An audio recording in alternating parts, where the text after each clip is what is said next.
My name is Emily Scanlan, and I chose to do a PowerPoint presentation on a book we read for class called The Servant. Um, Topics for this PowerPoint presentation, the first one being leadership, off of chapter 1. Peter Drucker famously stated that management is doing things right, where leadership is doing the right things. This quote held true to me, especially in the changing healthcare environment, with funding being cut drastically, at times by more than 50%, and supervisors having to continually look at things differently, work differently. That's the main motto in my workplace now. How to continue to give patients the health care that they've come to know and expect while still making money. This is a business still, no matter how everyone wants to still declare a nonprofit status, it's still a business. You still have to make some sort of money. Well, with reimbursement being cut with the with the installation of Obamacare, it's going to become even harder. So, with management telling people one thing, and then leaders having to decide, is that really the right thing for everyone?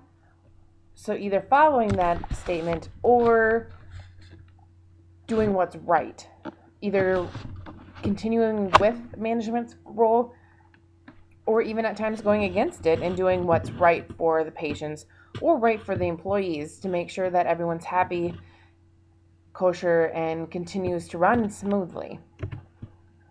Leadership itself is defined as the skill of influencing people to work enthusiastically towards goals identified as being the common good.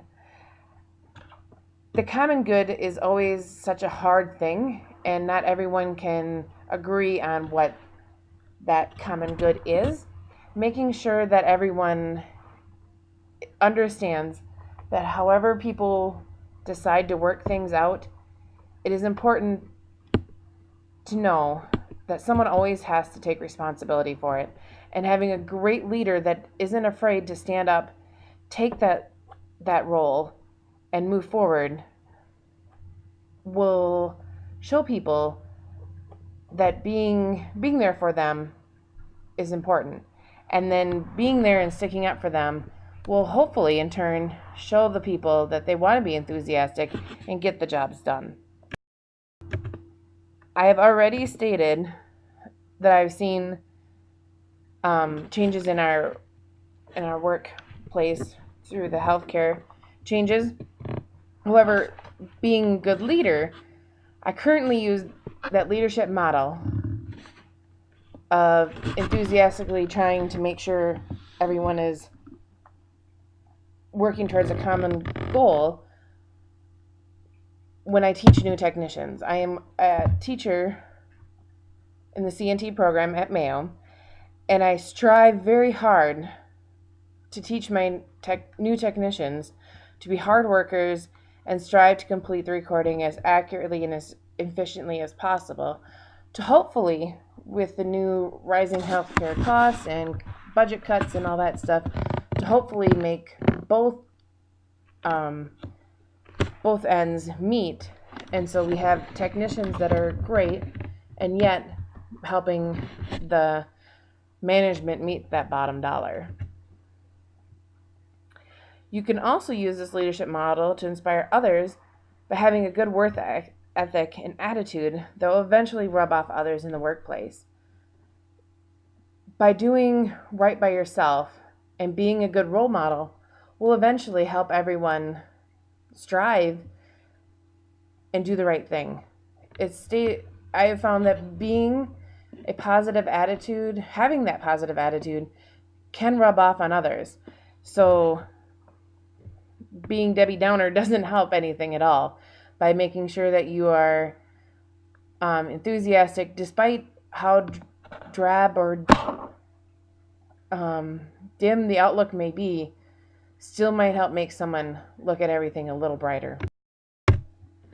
The next area I chose to focus on was Chapter 4, and I chose to focus on listening. Hearing is a sense through which a person or animal is aware of sound, the ability to hear, whereas listening is to hear something with thoughtful attention and to give consideration. But there is still yet another way people can listen, and that's through active listening. Active listening is defined as the act of mindful hearing and attempting to comprehend the meaning of words spoken by another in a conversation or speech. People can hear and people can listen very easily, but it's having the skill and determination for active listening is a skill that not everyone has. And I'm one to be at fault for not having that active listening. I try hard to make sure that I am doing that, especially as I'm moving up in my career. I'm a teacher. I have responsibilities like that. I need to always take time to make sure I'm actually actively listening and understanding what the students are telling me, not just looking at them, hearing it, and spouting something off.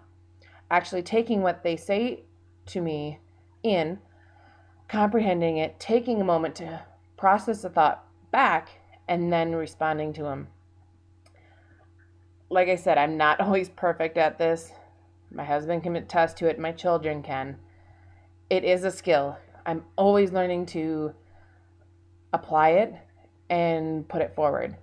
It's not something that I have mastered yet. I'm hoping that through continual work that this will get better. Active listening plus good leadership will equal a great leader, where a good leader who doesn't have active listening skills will just be a leader. It's hard to really get a good sense that people will trust you if you don't if they don't feel like what they're saying is being heard. If you're just looking at them and just going off your cuff with your response, it's not going to come off great and people won't understand where you're coming from. If you actually take a moment to think about what they're saying, whether you have to disagree with what they're telling you or not, if you take a moment to say, I understand what you're saying, I hear what you're saying, but this is the reason why we can't do it, then they may accept your answer better than, I'm sorry, we just can't do that. Instead of reinstating what they said to you and then telling them a reason why it may not work. I've found that that's worked even with my 4-year-old. Just taking that little extra time of, I understand you're upset, I hear you. However, this isn't going to work. We need to find something else. It does tend to work a little better than, nope, sorry, moving forward. Next area I chose to look at for the book was chapter 5. And it was a metaphor that they talked about in this chapter, which is the garden. I really liked this one because the garden was, to them, was an environment where an employee or person can grow/develop their skills in a safe place. And I feel that I've had this done for me, for my supervisor, by giving me opportunities to grow and develop. I feel more confident now in where I'm at than where I was 2 years ago, even before she came, because I've been given that chance to take chances, and if I fail, they help me figure out where I failed and move forward, and help teach me what I should have done better, what I should change. So it's nice. So with this garden environment, there's a few rules.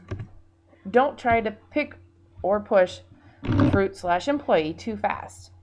If you do that, if you pick the fruit too fast, it won't be ripe. And by ripe means if you try to push them into a higher position too quickly, they may not be ready and they may fail. And they may fail more than just a simple little thing. They may fail big. the point where someone may actually get hurt, or a big change, or something may happen that's not good for the workplace or the patient population. And if you keep pushing that employee too hard, that safe environment will no longer be there.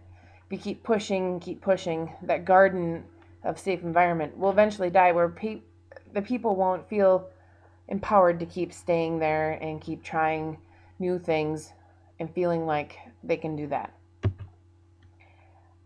The last thing for it to do for the garden is always tend to weeds. And weeds being people who may try to sabotage the garden. So people who may try to push others down, do things like may sabotage them trying new things. By changing those things or getting them to mend their ways will help keep the garden path clear, and then people can always feel free to move about the garden and go through the garden in a safe place and come out ahead. I found this one very reassuring, especially in my own manner, knowing that I'm in the process of it and moving forward, and I feel confident that once I get through that other side, I will have grown and I'll have the tools that I can be a confident leader and move forward.